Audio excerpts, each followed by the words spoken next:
يشاء ويعذب من يشاء والله على كل شيء قدير. آمن الرسول بما أنزل إليه من ربه والمؤمنون كل آمن بالله وملائكته وكتبه ورسله لا نفرق بين أحد من رسله وقالوا سمعنا وأطعنا غفرانك ربنا وإليك المصير. سورۃ البقرہ قرآن کریم کی سب سے بڑی سورت ہے اور سورۃ البقرہ میں سب سے زیادہ مسائل اور احکامات کا ذکر ہے. سب سے زیادہ احکامات سورۃ البقرہ میں ہے اور سب سے زیادہ مسائل بھی مختلف امور سے متعلق سورۃ البقرہ میں ہے. کئی مسائل ہم نے سنے، کئی باتیں ہم نے سنی. اب آخر میں اللہ تعالیٰ فرما رہے ہیں کہ دیکھیں مخلوق بھی ہماری ہے، یہ زمین بھی ہماری ہے، حکم ہمارا چلنا چاہیے. اللہ کی زمین ہے، اللہ کی مخلوق ہے، اللہ کا حکم ہونا چاہیے اصولاً. اس لیے جتنے احکامات ہم نے دیے ہیں یہ ہمارے حکم ہے، ان کو مانو، اسی میں تمہارا فائدہ ہے. للہ ما فی السماوات وما فی الارض، اللہ ہی کے لیے ہے. للہ کا ترجمہ کریں گے اللہ ہی کے لیے ہے، اللہ ہی کے لیے. کیوں یہ ترجمہ میں کہاں سے کر رہا ہوں؟ یہ گرامر کے اصول ہے. خبر مقدم ہے، لام حرف جر لفظ اللہ مجرور، یہ خبر مقدم کہتے ہیں اس کو. اللہ ہی کے لیے ما فی السماوات وما فی الارض، جو کچھ آسمانوں میں ہے اور جو کچھ زمین میں ہے سب اللہ کے لیے. وَإِن تُبْدُوا مَا فِي أَنفُسِكُمْ، اور اگر تم ظاہر کرو وہ چیز جو تمہارے نفوس میں ہے. انفس نفس ان کی جمع ہے. جو کچھ تمہارے نفوس میں ہے، تمہارے دلوں میں ہے، تمہارے سینوں میں ہے. او تخفوہ، یا اس کو چھپاؤ اندر، اظہار نہ کرو اس کا. یحاسبکم بہ اللہ، اللہ تعالی حساب لیں گے تمہارا اس پر. بھی اس پر اللہ تعالیٰ تمہارا حساب لیں گے.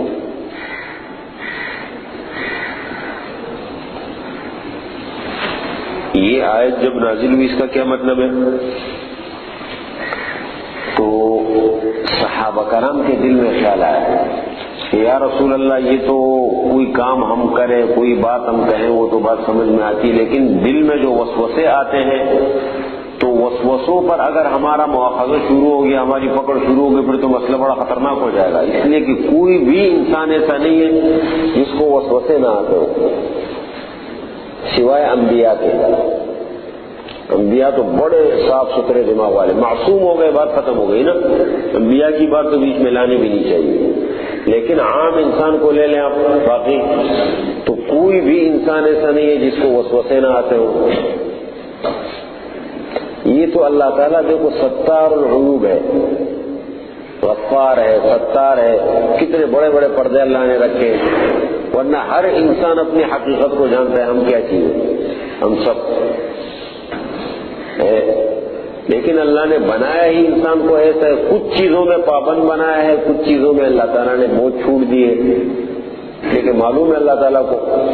تو اب صحابہ کرام کے دل میں خیال آیا کہ وسوسے تو یا رسول اللہ ہمیں آتے، اس سے تو ہم پاک نہیں ہو سکتے. وسوسے سے کوئی بھی نہیں پاک ہو سکتا، آتے رہتے خیالات.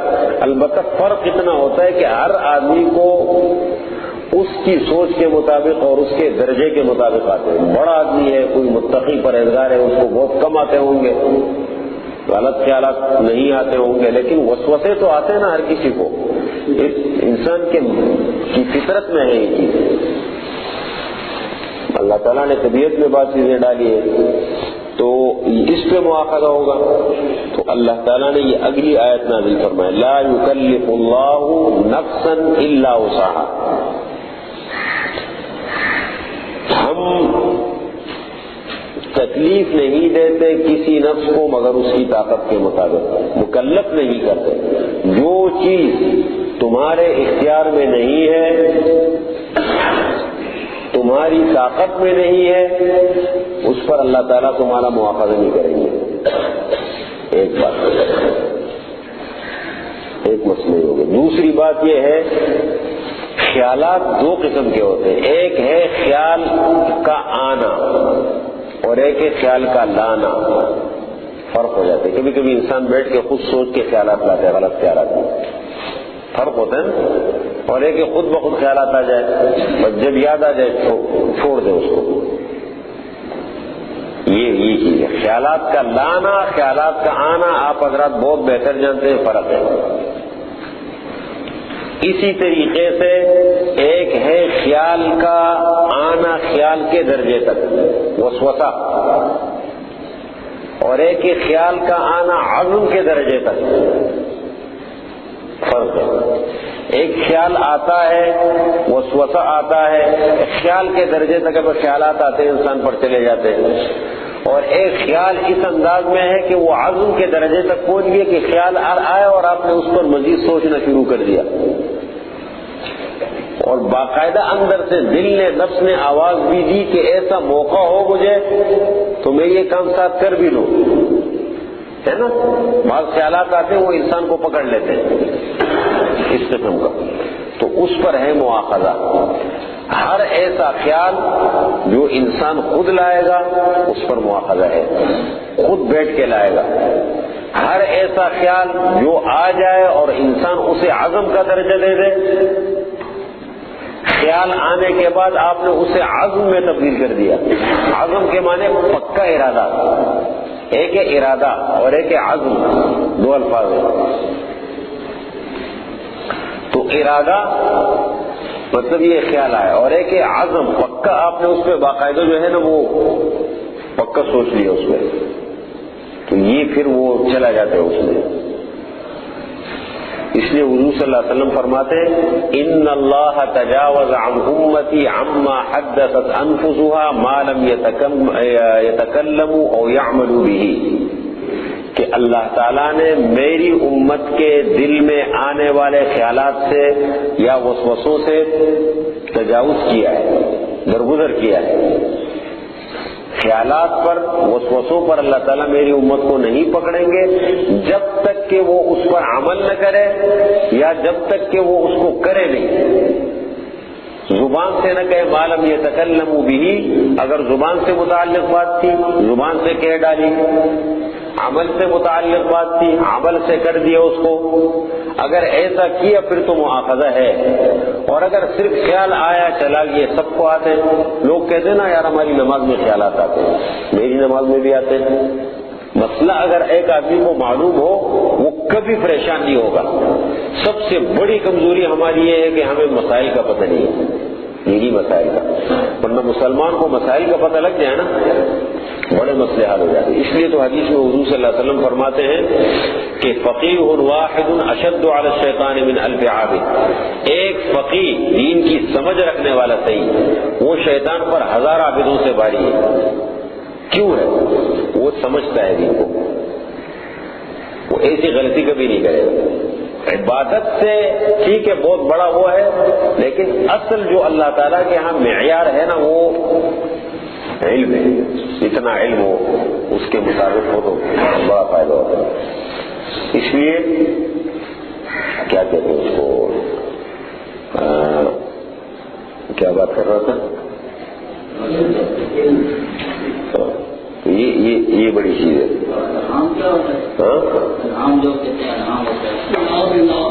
نہیں، الہام کشف وہ تو الگ چیز ہے، اس سے تعلق نہیں ہے۔ ایک ہے معجزہ، ایک ہے سحر، ایک ہے کشف اور الہام.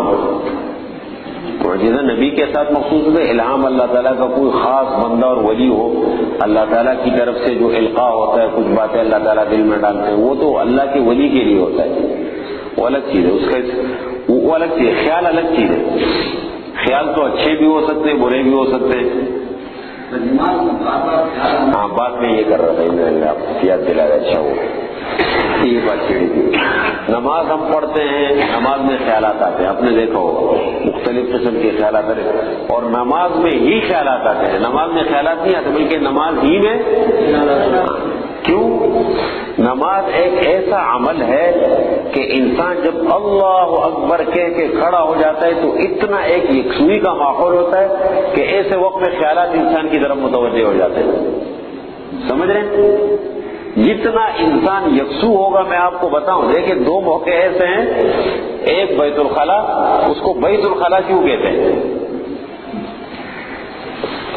خیالہ کہ بیت الخلا, خلا کا گھر, تنہائی کا گھر. اور یہ دعائیں ہمیں کیوں بتائے گی کہ جب انسان بیت الخلا جائے تو دعا پڑھے. کیا دعا؟ اللہم انی اعوذ بک من الخبث والخبائث.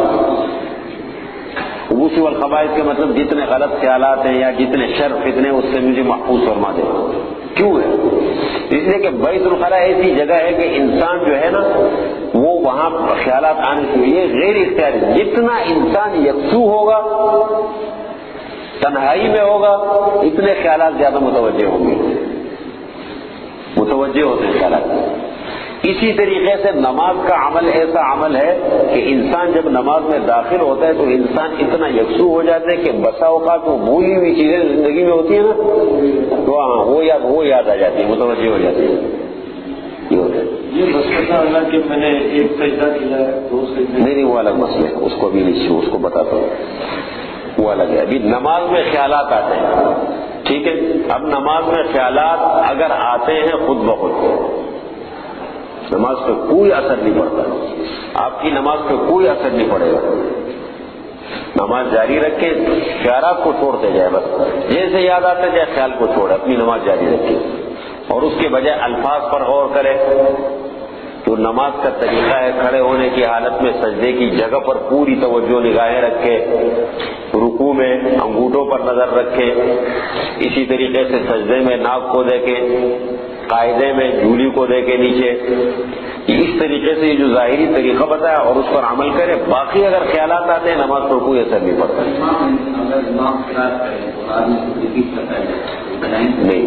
نہیں, امام کو سننا چاہیے. من کان لہ امام فقراءۃ الامام لہ قراءۃ, امام کی قراءت مقتدی کی قراءت ہے. وَإِذَا قُرِئَ الْقُرْآنُ فَاسْتَمِعُوا لَهُ وَأَنصِتُوا لَعَلَّكُمْ تُرْحَمُونَ. امام کو سنو. نہیں, وہ خود آپ کے خیالات پر جب آپ کا مواخذہ ہے نہیں, وہ جس کو امام کے پیچھے خیالات آتے ہیں نا, خیالات سے آزاد ہونے کے لیے کرتے, اس کو اپنی نماز میں بھی آتے, جو خود پڑھ رہا ہوتا ہے, یہ آ جاتے ہیں. اب آپ مسئلے کو سمجھیں. جب آپ کا مواخذہ ہے ہی نہیں, بات ختم ہو گئی, اس لیے اس سے کوئی اثر نہیں پڑتا.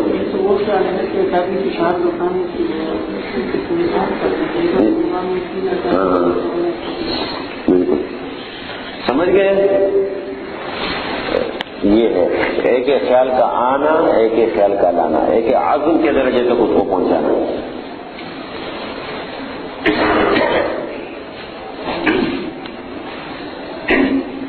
وَإِن تُبْدُوا مَا فِي أَنفُسِكُمْ, اور اگر تم ظاہر کرو جو تمہارے نفوس میں ہے, او تخفوہ, یا اس کو چھپاؤ. آپ نے جو سوال کیا وہ وہم کی بیماری کہلاتی ہے, وہ الگ چیز ہے, مستقل بڑی بیماری ہے. یا اس کو چھپاؤ. یحاسبکم بہ اللہ, اللہ تعالیٰ تمہارا محاسبہ کریں گے, اس پر حساب لیں گے. فیغفر لمن یشاء, فیغفر, ہاں, بس بخش دیتا ہے, معاف کر دیتا ہے جس کو چاہے, معاف کر دے جس کو چاہے اور سزا دے جس کو چاہے. واللہ علی کل شیء قدیر, اور اللہ تعالیٰ سب کچھ کر سکتے ہیں, ہر چیز پر قادر ہے اللہ تعالیٰ. اس لیے دل کے خیالات اللہ تعالیٰ کو معلوم ہوتے سب اندر. آمن الرسول، ایمان لائے رسول، کس پر؟ بما انزل الیہ من ربہ، اس چیز پر جو اتاری گئی نبی کی طرف اس کے رب کی طرف سے۔ سب سے پہلے رسول ایمان لاتے ہیں اس پر، ایمان لانا مانا اس کو ماننا سب سے پہلے۔ والمؤمنون، اور ایمان والے اس پر ایمان لاتے ہیں۔ کل، ہر ایک، آمنا، ایمان لاتا ہے اللہ تعالیٰ پر، وملائکتہ، اور اس کے فرشتوں پر، وکتبہ، اور اس کی کتابوں پر، ورسولہ، اور اس کے رسولوں پر، لا نفرق بین احد من رسلہ، یہ کہتے ہوئے کہ ہم تفریق نہیں ڈالتے بین احد من رسلہ، اس کے رسولوں میں سے کسی ایک کے درمیان، تفریق نہیں ہے۔ تفریق کس کو کہتے ہیں؟ بعض کو ماننا، بعض کو نہ ماننا۔ کسی ایک نبی کو بھی نہیں مانا تو ایمان ختم ہو گیا، اس کو تفریق کہتے ہیں کہ لا نفرق، ہم تفریق نہیں ڈالتے بین احد من رسلہ، اس کے رسولوں میں سے کسی ایک کے درمیان، سب کو مانتے ہیں۔ وقالوا، اور انہوں نے کہا، سب نے، کل، سب نے کہا، سمعنا، ہم نے سب کچھ سن لیا، جو بھی اللہ کے احکامات باتیں سب سنا، وَأَطَعْنَا، اور ہم نے اطاعت کی، فرما برداری کی، مان لیا۔ غفرانک، اسأل غفرانک، یہ ہے مفعول فعل محذوف کے لیے۔ غفرانک، تیری بخشش، کیا مانے؟ اسأل غفرانک، میں تیری بخشش چاہتا ہوں، ہر ایک نے یہ کہا۔ ربنا، غفرانک ربنا، اے یا ربنا، وَإِلَيْكَ، اے ہمارے رب، وَإِلَيْكَ الْمَصِيرُ، اور تیری طرف لوٹنا ہے۔ یہ ایمانیات سے متعلق باتیں تھی، اس کا میں ٹائم ملا تو آخر میں خلاصہ بتاؤں گا۔ یہ اگلی دو آیتیں ہیں، لا يكلف اللہ نفسا الا وسعها، اس کی بڑے بڑے فضائل آئے حدیث میں۔ حضور صلی اللہ علیہ وسلم فرماتے ہیں کہ جو آدمی سونے سے پہلے ان دو آیتوں کو پڑھ لے، سورہ بقرہ کی آخری دو آیتیں، کتنی آیتیں بنتی ہے؟ کہاں سے بنتی ہے؟ دو ہے، دو اصل دو ہے، ویسے تین پڑھ لے زیادہ اچھا ہے، لیکن فضیلت دو آیتوں کی آئی ہے، آخر کی دو آیتیں نہیں۔ جو سونے سے پہلے ان دو آیتوں کو پڑھ لے تو اس کے لیے کافی ہے۔ اور حضرت ابن عباس رضی اللہ تعالی عنہما کی روایت ہے کہ رسول اللہ صلی اللہ علیہ وسلم نے ارشاد فرمایا کہ اللہ تعالیٰ نے یہ دو آیتیں مجھے عرش کے خزانے میں سے عطا فرمائی ہے، عرش کے خزانے میں سے، اور یہ دو آیتیں اللہ تعالیٰ نے مخلوق کے پیدا کرنے سے 2000 سال پہلے اپنے ہاتھ سے لکھی تھی، اپنے ہاتھ سے لکھی، اور فرمایا کہ جو ان دو آیتوں کو سونے سے پہلے پڑھے گا اس کو قیام اللیل کا اجر ملے گا، قیام اللیل کا، تہجد کے ثواب کا اجر کا ثواب ملے گا۔ اس لیے حضور صلی اللہ علیہ وسلم فرماتے ہیں کہ ان دو آیتوں کو سونے سے پہلے پڑھو، اللہ تعالیٰ نے عرش کے خزانے میں سے مجھے عطا فرمائی، اپنے بچوں کو، عورتوں کو سکھاؤ۔ عبداللہ بن عباس، سونے سے پہلے وہ بھی پڑھے، وہ اپنی جگہ ہے، لیکن صرف اس کے بغیر بیان کرا، یہ بھی پڑھنی چاہیے۔ آیت الکرسی ہے۔ حضرت عمر رضی اللہ تعالی عنہ اور حضرت علی رضی اللہ تعالی عنہ، یہ دونوں حضرات فرماتے ہیں کہ اگر آدمی میں ذرا سی عقل ہو، سمجھداری، تو کبھی ان دو آیتوں کو بغیر پڑھے وہ سوئے گا نہیں۔ حضرت علی اور حضرت عمر فرماتے ہیں اس آدمی میں سمجھداری اور عقل ہو تو کبھی ان دو آیتوں کو پڑھے بغیر نہیں سوئے گا، بڑے برکات ہیں۔ حضور صلی اللہ علیہ وسلم کو اللہ تعالیٰ نے معراج کے موقع پہ مجھے اللہ تعالیٰ نے 3 تحفے دیے، اللہ کی طرف سے مجھے 3 تحفے ملے، ایک 5 نمازیں اور ایک یہ 2 آیتیں، اور ایک یہ ہے کہ جو آپ کی امت میں سے شرک نہیں کرے گا تو میں اس کو بخش دوں گا، بالآخر اس کو بخشوں گا بالآخر۔ لا یکلف اللہ نفسا الا وسعہا، اس سے فقہا نے اتنے مسئلے نکالے اس ایک ٹکڑے سے۔ لا یکلف اللہ، اللہ تعالیٰ تکلیف نہیں دیتے کسی نفس کو مگر اس کی طاقت کے مطابق۔ آپ اللہ تعالیٰ کے پورے احکامات پر نظر ڈالیں، جتنے احکامات انسان کی طرف متوجہ، کوئی بھی حکم ایسا نہیں جو انسان کی طاقت میں ہو، کوئی بھی حکم ایسا نہیں جو انسان کی طاقت میں ہو۔ اس لیے جیسے جیسے انسان بدلتا ہے اللہ تعالیٰ کے حکم بھی بعض بدل جاتے ہیں۔ ایک آدمی کھڑے ہو کے نماز پڑھ سکتا ہے، بیٹھ کے نماز پڑھے گا اس کی نماز نہیں ہوگی، اس لیے کہ قیام فرض ہے نا، اگر فرض نماز پڑھتا ہے۔ لیکن اگر وہی آدمی جب قیام پر قدرت نہیں رکھتا اللہ کا حکم اس کے لیے بدل جاتا ہے کہ تم بیٹھ کے پڑھو۔ اسی طریقے سے روزہ رکھ سکتا ہے، نہیں رکھے گا گناہگار، لیکن نہیں رکھ سکتا چھوٹ مل جاتی ہے۔ ایک آدمی کے پاس مال ہے، نصاب حج فرض ہے، مال ہے نہیں نصاب پر حج فرض ہی نہیں۔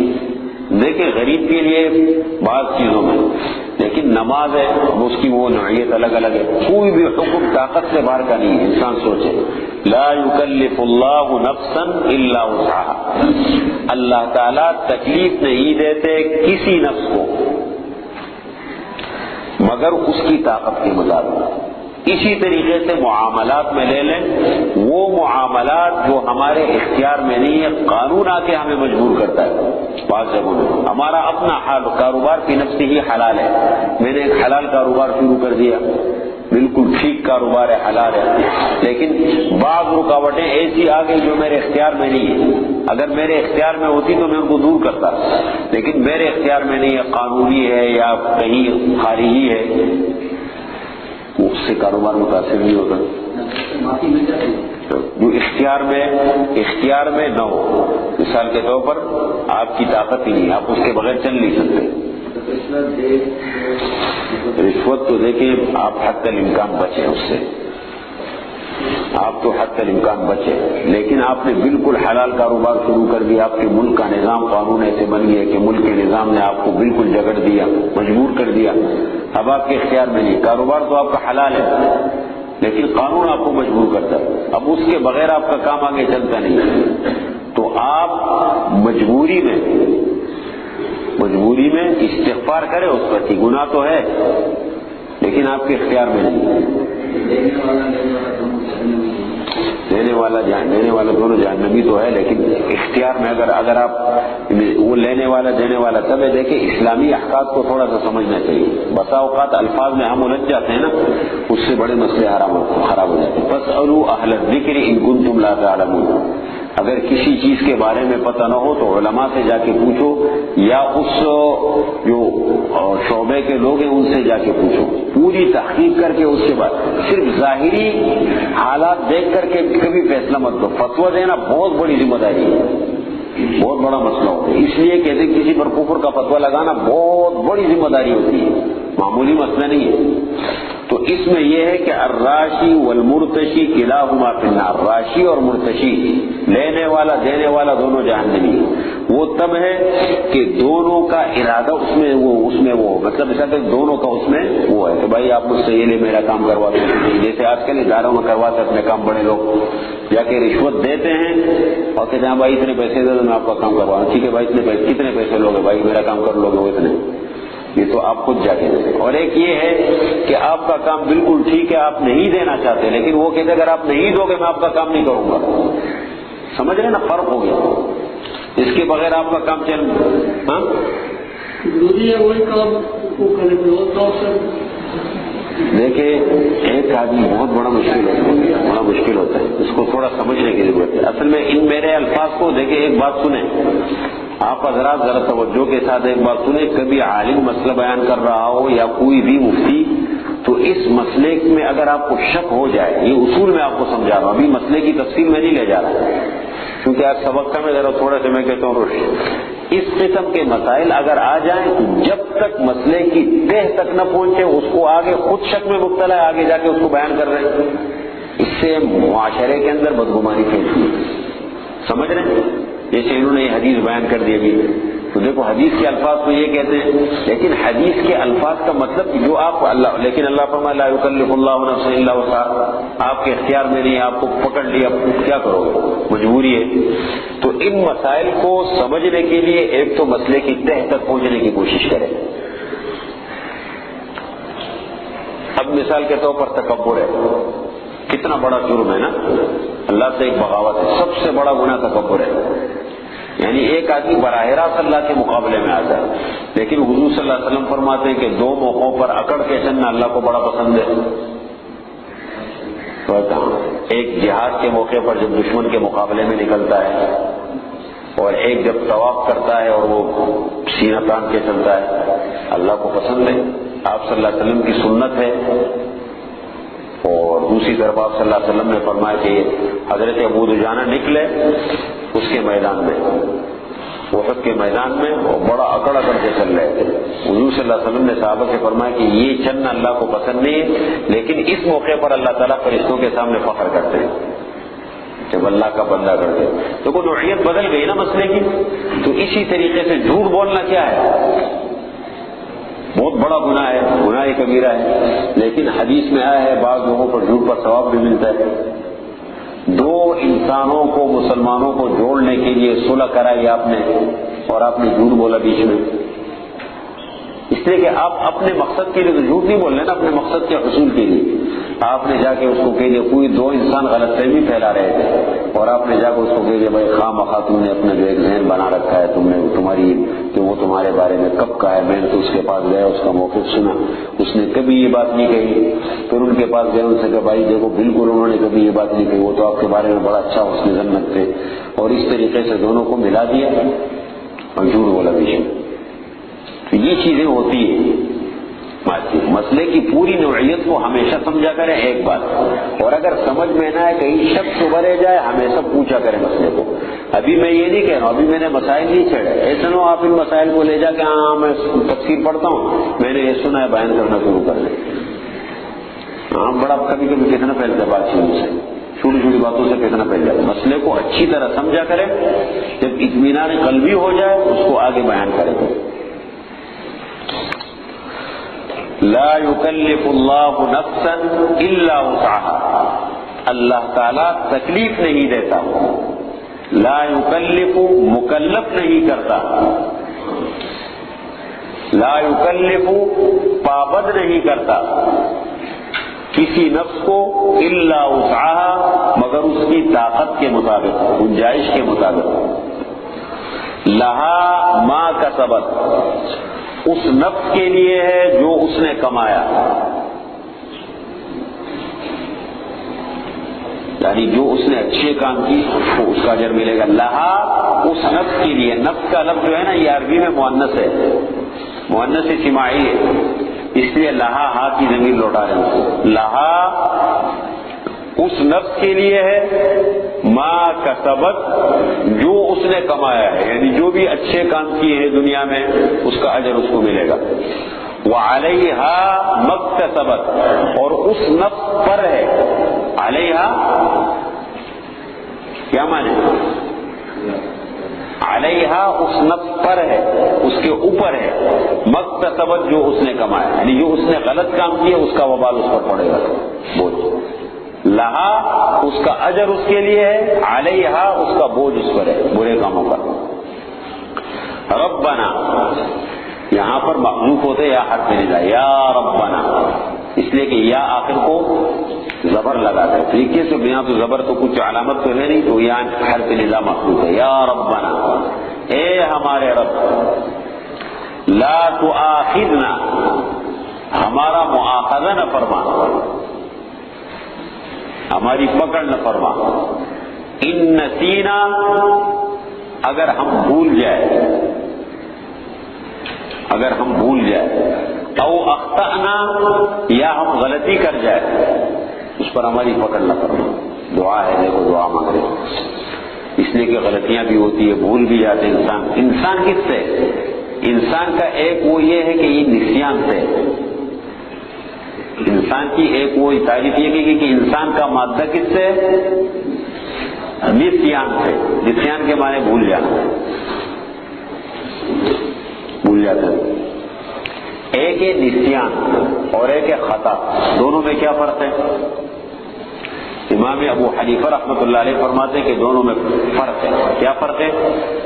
نسیان کہتے ہیں کہ نفس فعل کو بھول جائے، اس کام کو بھول جائے، سمجھ رہے؟ اس کام کو بھول گیا. اور خطا کا کیا معنی؟ کام یاد تھا، غیر اختیاری طور پر غلطی ہو گئی. جیسے ایک آدمی نے روزہ رکھا اور دن میں جو ہے وہ روزے کی حالت میں شروع ہو گیا، کھانا پینا شروع کر دیا، اس کا روزہ جو ہے وہ نہیں ٹوٹے گا. یہ اللہ کا مہمان تھا، روزہ نہیں ٹوٹے گا. ہاں اگر اب غلطی کرنے کے بعد پھر کہتے ہیں میرا روزہ تو گیا، اب کھانا پینا شروع کر دیا، قصدن ارادہ، اب روزہ گیا، تو یہ نسیان ہے. نفس فعل، اس کو پتہ ہی نہیں تھا کہ میرا روزہ ہے، نفس فعل کو بھول گیا. اور خطا یہ ہے کہ آپ کو منع کیا گیا ہے کہ آپ کیا نہ کریں، غرارہ نہ کریں. غرارہ جو کہتے ہیں نا وضو میں، آپ نہ کریں. اور روزے کی حالت میں آپ نے کہا نہیں میں تو کر لوں گا، کوئی مسئلہ تھوڑی ہے، میں تجربہ بہت زیادہ ہے، میں کر لیتا ہوں، اور شروع کیا تو پانی نیچے چلا گیا. تو نفس فعل آپ کو یاد تھا، اب روزہ ٹوٹے گا آپ کا. بعض ظاہری اعمال میں ان چیزوں کا فرق ظاہر ہو جائے. تو دونوں صورتیں بتا دی. لا تؤاخذنا ان نسینا، ہمارا مؤاخذہ نہ کرنا، نہ فرما اگر ہم بھول جائے. او اخطأنا، یا ہم غلطی کر جائے. غلطی پہ نہیں ہے، ایک آدمی نے غلطی سے قتل کر لیا. غلطی سے کا مطلب یہ ہے کہ کچھ اور کرنا چاہے. تو قتل خطا کے اندر قصاص نہیں ہے نا، دیت ہے. دیکھیں احکامات بدل جاتے ہیں. آپ نے پیچھے پڑھا قتل خطا اور قتل حامد، دونوں صورتیں پڑھی. قتل خطا میں کیا نہیں ہے؟ قصاص نہیں لے سکتے. مجرم کو نہ حکومت، اسلامی حکومت قتل کر سکتی ہے نہ وہ، بلکہ اس سے دیت لے کے معاف کر دیں گے. ختم، اس سزا اللہ نہیں رکھی.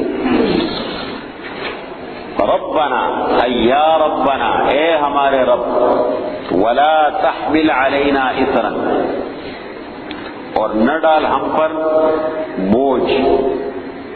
اصرن بوجھ، تحمل نہ ڈال ہم پر بوجھ.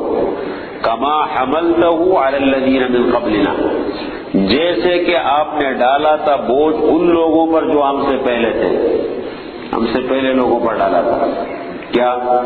اس امت کے ساتھ بعض کاموں میں بڑی سہولت ہے. بغیر مسجد کے بنی اسرائیل کی نماز نہیں ہوتی تھی، مسجد ہی میں نماز پڑھنی ہے. یہاں تک کہ جب 11ویں پارے میں ہم پڑھیں گے سورہ یونس میں انشاءاللہ کہ جب فرعون کے مظالم حد سے زیادہ بڑھ گئے تو پھر اللہ تعالیٰ نے فرمایا وَجْعَلُوا بُيُوتَكُمْ قِبْلَةً وَأَقِيمُوا الصَّلَاةَ، اب اپنے گھروں کو جو ہے نا وہ نماز کی جگہ بنا دو، اب نماز اندر نماز پڑھو. اس کا مطلب نماز ان کے مسجد کے بغیر نہیں ہوتی تھی. اسی طریقے سے غنیمت کا مال ان کے لیے کھانا جائز نہیں تھا. کیا کرتے تھے؟ اس کو غنیمت کا مال مل گیا اونچی جگہ پر رکھ دو، بس اڑ گیا سارا، آگ لے گیا اس کو. جو بھی صدقہ خیرات خود نہیں کھاتے تھے، اوپر اونچی جگہ اس میں رکھتے تھے.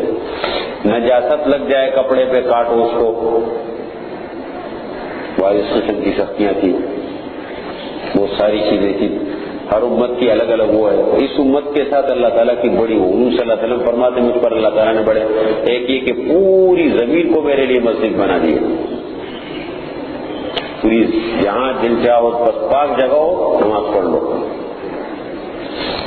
ربنا ولا تحمل علینا اسرا، اے ہمارے رب، اور نہ ڈال ہم پر اسرا بوجھ، کما حملتہ علی الذین من قبلنا، لیکن جیسے کہ آپ نے بوجھ ڈالا تھا ان لوگوں پر جو ہم سے پہلے تھے.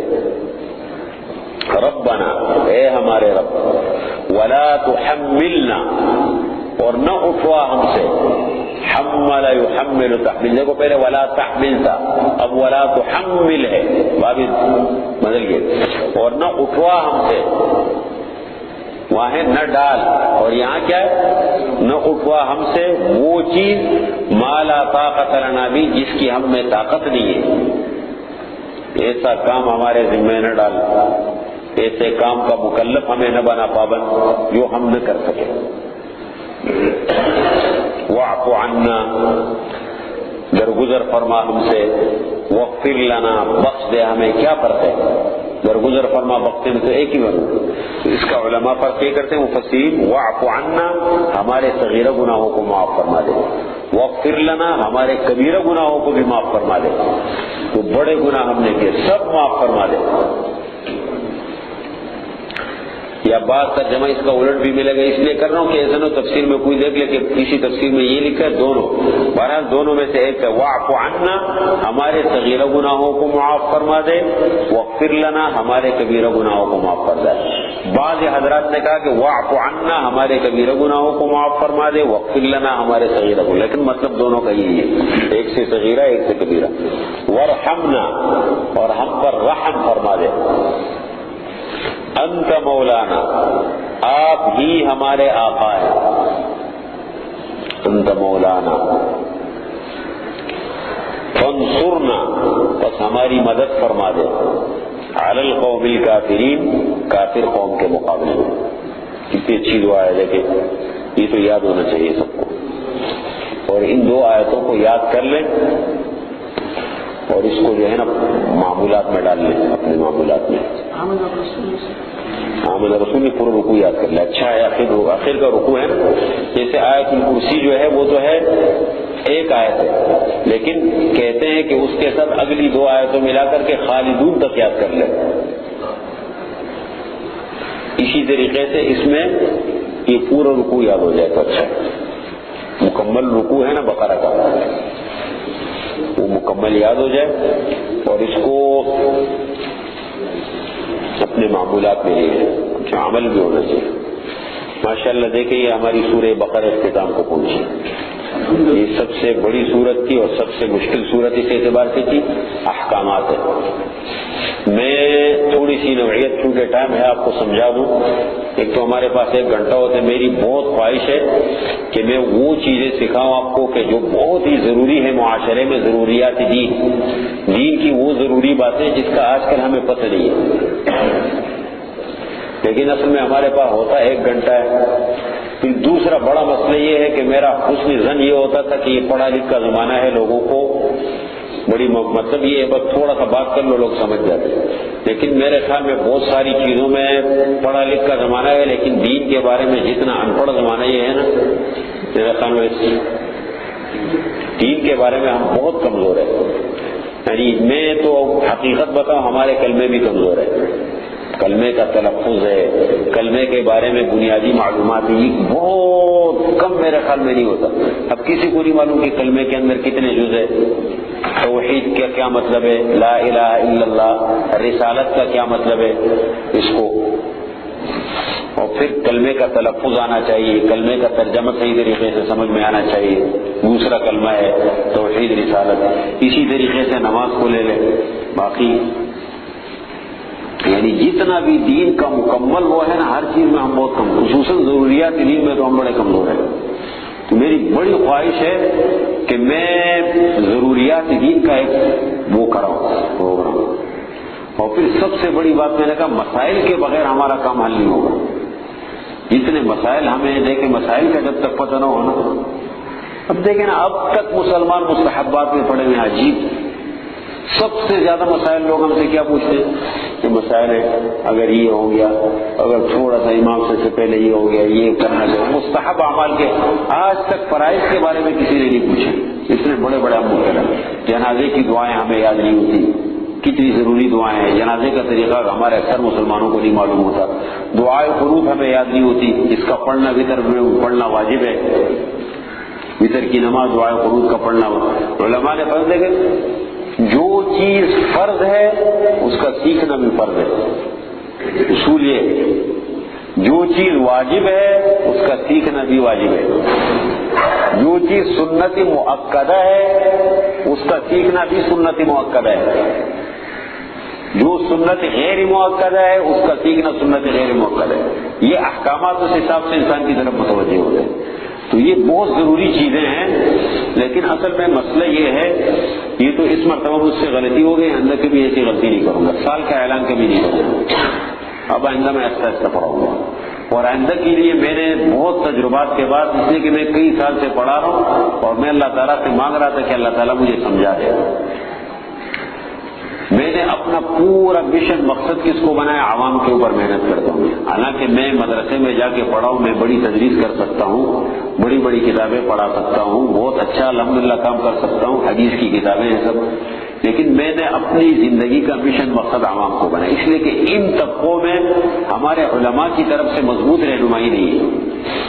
اور اب الحمدللہ ہماری ایک ٹیم تیار ہو رہی ہے، انشاءاللہ پھر ہمارے ساتھی تجوید پڑھانا شروع کریں گے، لیکن اتنا احتیاط ہمارے ہاں ہے کہ ہم ساتھیوں کو پڑھاتے ہیں، اتنا بال کی کال اتارتے جب تک اطمینان قلبی نہ ہو ہم ان کو اجازت نہیں دیتے کہ جا کے پڑھانا شروع کر دو۔ یہ نہیں کہ 6 مہینے کا کورس کر لیا، ہاں تم جا کے قرآن پڑھاؤ۔ پوری زندگی انگریزی تعلیم پہ لگائی، پوری زندگی جو ہے وہ دنیا کے فنون پہ لگائی، اور دین کے لیے تھوڑا سا 6 مہینے کا کورس کر لو، یہ خدا کا دین اتنا سستا ہو گیا تم پڑھانا شروع کر دو۔ یار بھائی تھوڑا سمجھنے پہ ٹائم تو لگتا ہے نا، معمولی چیز تو نہیں، صحابہ کرام اتنا ٹائم لگاتے تھے، سیکھتے تھے۔ تو یہ بھی ایک وہ بن گیا دین میں، دین کی عظمت ہمارے دلوں سے کیوں نکل گئی؟ اس لیے کہ بس ہر آدمی بیٹھا ہوا مفسر بنا ہوا ہے، ہر آدمی بیٹھا ہوا مسئلے بتا رہے، دین پہ تبصرے کر رہے ہیں۔ دین احتیاط کی چیز ہے، یہ کوئی مذاق نہیں ہے۔ اس لیے تھوڑا سا آپ سے بیچ میں مشورہ لوں گا بھی، میں خود بھی اطمینان مجھے نہیں ہے، میرا ایک مزاج ہے، میں کہتا ہوں جب تک خود اطمینان نہ ہو، جب سامنے اس کے کوئی نتائج نظر نہیں آئے، اس کام کا مزہ نہیں ہے۔ ابھی میں یہ پڑھا رہا ہوں، شروع میں تو پہلے میں یہ چلتا تھا، میں سمجھا کہ 2 سال کے کورس میں نے ساتھیوں کو کرائے ہیں تو شاید یہ قرآن کو سمجھنے میں بڑی آسانی رہے گی، لیکن تجربہ یہ ہے کہ قرآن کریم کے لیے کچھ علوم کا ہونا بہت ضروری ہے۔ ایک ہے تجوید، سب سے پہلے نمبر پر قرآن کا حق ہے تجوید۔ جب قرآن کریم آپ کو پڑھنا صحیح نہیں آئے گا تو آپ قرآن کریم کی تفسیر کیا کرو گے؟ یہی ہوتا ہے قرآن ورتل، اللہ کا پہلا حکم ہے ورتل القرآن ترتیلا، اور آپ صلی اللہ علیہ وسلم کا پہلا وظیفہ اللہ نے یہ بتایا یتلو علیہم آیاتی، اللہ کی آیتیں ان کو پڑھ کے سنانا۔ تو قرآن کریم کو تجوید کے ساتھ پڑھنا یہ بہت ضروری ہے، اور اتنی مقدار میں پڑھنا تو بہت ضروری ہے جس سے ہماری نمازیں بچ جائے۔ سمجھ رہے ہیں؟ بہت بڑا فرق پڑتا ہے، الفاظ کے اختلاف سے بہت بڑا فرق پڑ جاتا ہے۔ لحنی جلی لحنی خفی ہوتی ہے، لحنی جلی ایک حرف کی جگہ دوسرا حرف پڑھ دیا، الحمدللہ رب العالمین، یا مثال انعمت علیہم، الذین نہیں الذین ہے، اسی طریقے سے یہ غلطیاں ہوتی ہیں، یہ لحنی جلی ہے، اس سے بسا اوقات نماز بھی فاسد ہو جاتی ہے اور بہت بڑا گناہ ہے۔ ایک حرف کی جگہ دوسرا حرف پڑھ دیا، کسی حرف کو گھٹا دیا، کسی حرف کو بڑھا دیا، حرکات سکنات کی تبدیلی، انعمت علیہم، یہ بہت ضروری چیز ہے۔ تجوید کے ساتھ قرآن پڑھنا بہت ضروری ہے مسلمان کے لیے، ایک بات۔ دوسری بات یہ ہے کہ کیا نام ہے اس کے علاوہ مسائل کا سیکھنا بہت ضروری ہے۔ مسائل دین کے ضروری مسائل ہے نا، نماز ہے، اب نماز ہم پڑھتے ہیں تو دیکھو نماز میں ہماری بڑی کمزوری ہے، میں دیکھتا ہوں بہت آپ کے بھی نماز، حضور صلی اللہ علیہ وسلم فرماتے ہیں نا قیامت کی نشانیوں میں سے ایک نشانی ہے کہ سب سے پہلے نماز کا خشوع خضوع اٹھا لیا جائے گا، بھری ہوئی مسجد میں ایک آدمی کو خشوع خضوع کے ساتھ نماز پڑھنے والا نہیں ملے گا۔ تو یہ چیزیں ہیں، اور میں تو کہتا ہوں اللہ کا بڑا فضل ہے ہم پر، اللہ تعالیٰ کوئی اچھا ماحول دے تو اس پر اللہ کا بڑا شکر ادا کرنا چاہیے، یہ بہت بڑی نعمت ہے اللہ تعالیٰ کی۔ اس لیے میں یہ بھی نہیں کہتا ہوں، میں الحمدللہ سب حضرات کی مصروفیات کو جانتا ہوں، سب لوگ ہیں، میں یہ بھی نہیں کہتا ہوں کہ کاروبار کو چھوڑو سب کرو، لیکن ایک کام جب کرنا ہو پورے جذبے کے ساتھ ہو، صرف رسمی کاروائی نہیں کہ جی میں تو پڑھنے جا رہا ہوں، میں بیٹھتا ہوں، میں سنتا ہوں، نہیں. جب 1 گھنٹہ دے رہے نا اس کو بھرپور طریقے سے دے اور اپنی زندگی کا ایک مشن مقصد اس کو بھی بنا لے، ایک ہدف سامنے رکھ لے، مجھے قرآن کو سمجھنا ہے اور یہ 1 گھنٹہ میرے دین کے لیے ہر صورت میں ہے. اب میں آپ کو تھوڑی سی بات بتاؤں، آپس میں ہم بیٹھے میں کھل کے بات کر سکتا ہوں، مجھے کرنے کا حق بھی ہے.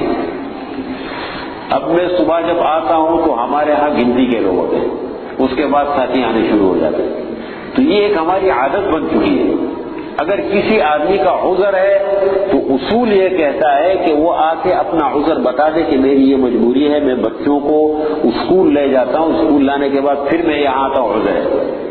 لیکن ایک آدمی گھر پہ ہے، صبح ذرا جلدی پہلے نکلے. اصول علم کے آداب میں سے یہ ہے کہ استاد سے پہلے طالب علم کو کلاس میں ہونا چاہیے. یہ ہماری بڑی کمزوری ہے. میں یہ کہتا ہوں ہم میں تبدیلی نہیں آتی، یعنی بے حسی بہت زیادہ ہے.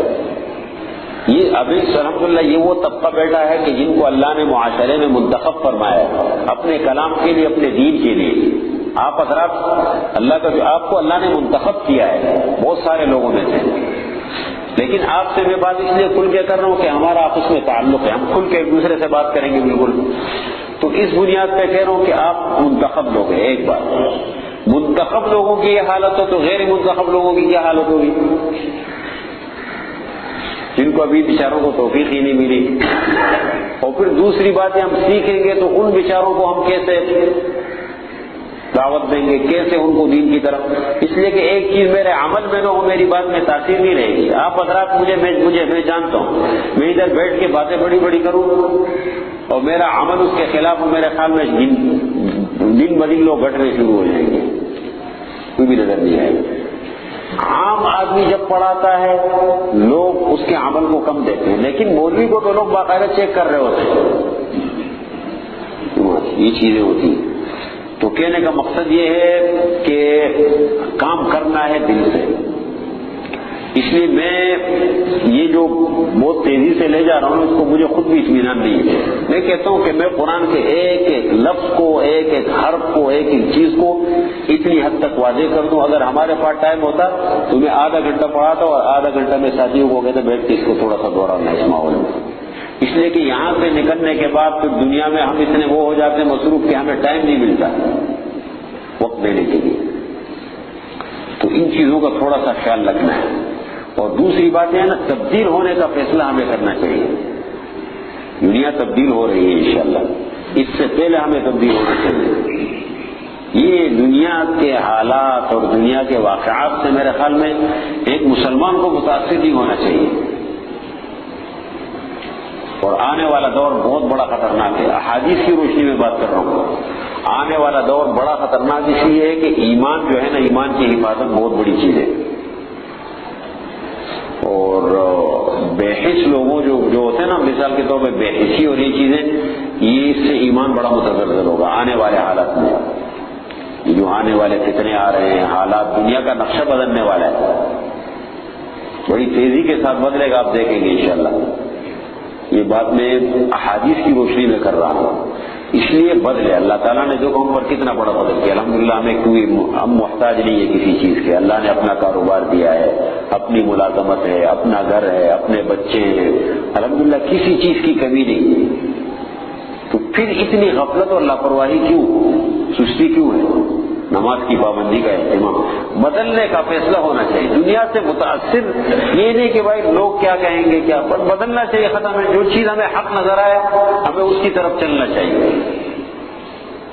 سمجھ رہے ہیں نہیں؟ تو یہ باتیں ہیں اور بھی بہت ساری باتیں ہیں. ایک پرچہ میں بناتا ہوں، بالکل میں نے جو وعدہ کیا ہے میں اپنے وعدے پر پابند ہوں. 9 مہینے میں ختم کروں گا. لیکن تھوڑا سا ایک بات ہے، میں وعدہ لوں گا. اور جب میں آپ حضرات سے مشورہ لوں تو شریعت میں مشورے کا بڑا وہ ہے، وَأَمْرُهُمْ شُورَىٰ بَيْنَهُمْ. قرآن کہتا ہے مسلمانوں کے امور آپس کے کام باہم مشورے سے طے ہوتے ہیں. اور آپ صلی اللہ علیہ وسلم کو اللہ نے پابند بنایا کہ صحابہ سے وَشَاوِرْهُمْ فِي الْأَمْرِ، آپ ان سے مشورہ کیا کرے کاموں میں.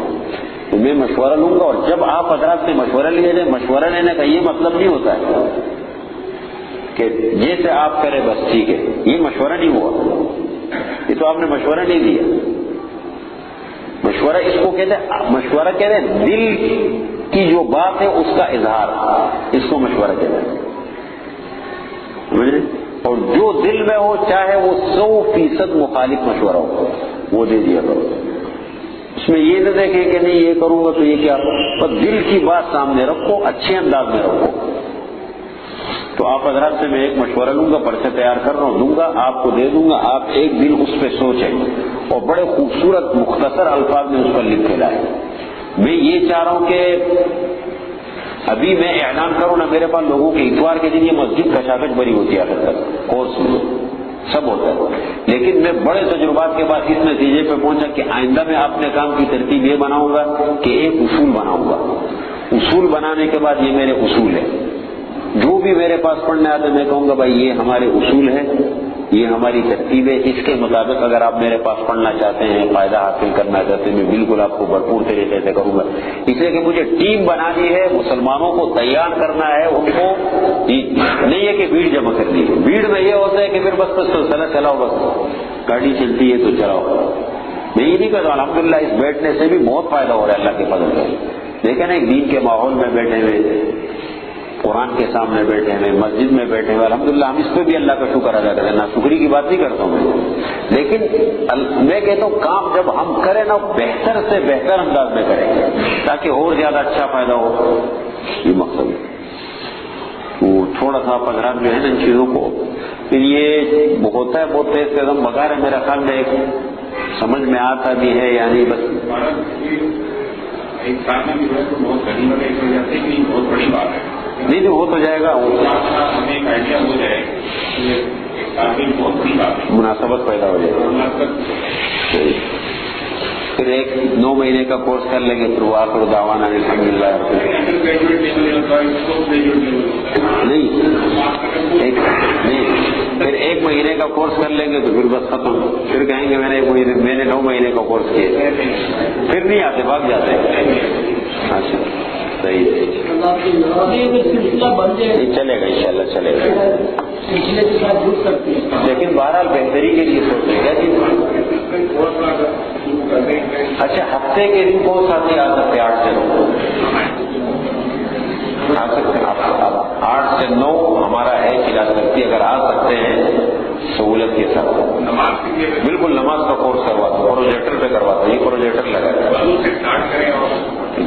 ایک چیز سکھاؤں گا انشاءاللہ. پروجیکٹر یہ لگا ہے، ہفتے کے دن آ سکتے ہیں 8 سے 9. جو ساتھی آ سکتے ہیں وہ ہفتے کو آیا کریں انشاءاللہ. 8 سے 9 کا وہی 1 گھنٹہ ہے ہمارا انشاءاللہ. ایک بہتری کی طرف قدم ہو گیا لوگ. مستورات بھی آنا چاہیں تو آ سکتی ہے، کوئی مسئلہ نہیں. اسپیکر تو ہوتا ہے نا، آواز جا رہی ہے اوپر، پروجیکٹر بھی استعمال کر سکتے ہیں بالکل. الحمد للہ رب العالمین، والصلاة والسلام على خیر خلقه محمد وآلہ وأصحابہ اجمعین. ربنا ظلمنا انفسنا وإن لم تغفر لنا وترحمنا لنكونن من الخاسرین. ربنا آتنا في الدنيا حسنة وفي الآخرة حسنة وقنا عذاب النار. ربنا ولا تحمل علينا إصرا كما حملته على الذين من قبلنا. ربنا ولا تحملنا ما لا طاقة لنا به واعف عنا واغفر لنا وارحمنا أنت مولانا فانصرنا على القوم الكافرين.